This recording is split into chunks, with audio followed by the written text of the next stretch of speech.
Sonte jemi mbledhur këtu në mënyrë të organizuar bashkë me familjarë të viktimave të gjenocidit serb edhe nga lufta e fundit nga Krusha, të cilën e kanë bërë kriminalët serb, në mënyrë të organizuar me administrat, me ushtri, me polici, të bekuar nga kisha serbe dhe nën udhëheqjen e kriminalëve serb nga Krusha Madhe, Krusha Vogël,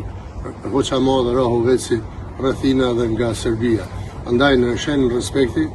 ne do t'i përkujtojmë të gjithë ata që kanë rënë ndërbreza, duke mos harruar kurrë dhe duke kërkuar nga të gjithë ne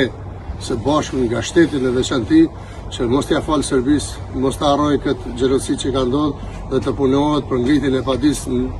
për gjenocid ndaj Serbisë gjenocidale fashiste. Ka shumë për të thënë, por pasi që të gjithë jemi në të njëjtën kohë në tan shqiptarinë në ora 19:30, sot në një formë shumë simbolike me një qeri të ndezur i përkujtojmë të gjithë ata që na sollën lirin, të gjithë ata që na bën që ne sot të punojmë bashkë, jetojmë dhe ta çojmë vendin përpara në vendin ku e meriton. Lavdi të gjithë atyre të rënëve ndërbreza, ndërsa familjeve shëndet, nder, respekt dhe përparim të tutshëm, të tutjeshëm. Faleminderit.